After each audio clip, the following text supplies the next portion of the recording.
नमस्कार जय जगन्नाथ। आज हेउची जून मास 7 तारिख रविवार। आसंतु नजर पकाइबा कौन रही सुना और रूपार दर।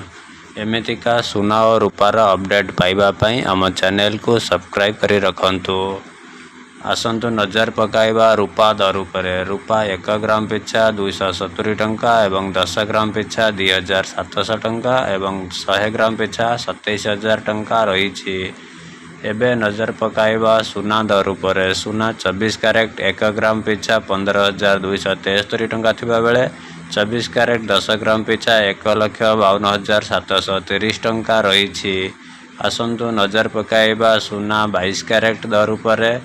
22 कैरेट 1 ग्राम पिछा 14,000 टंका थिबा बेले 22 कैरेट 10 ग्राम पिछा 1,40,000 रही।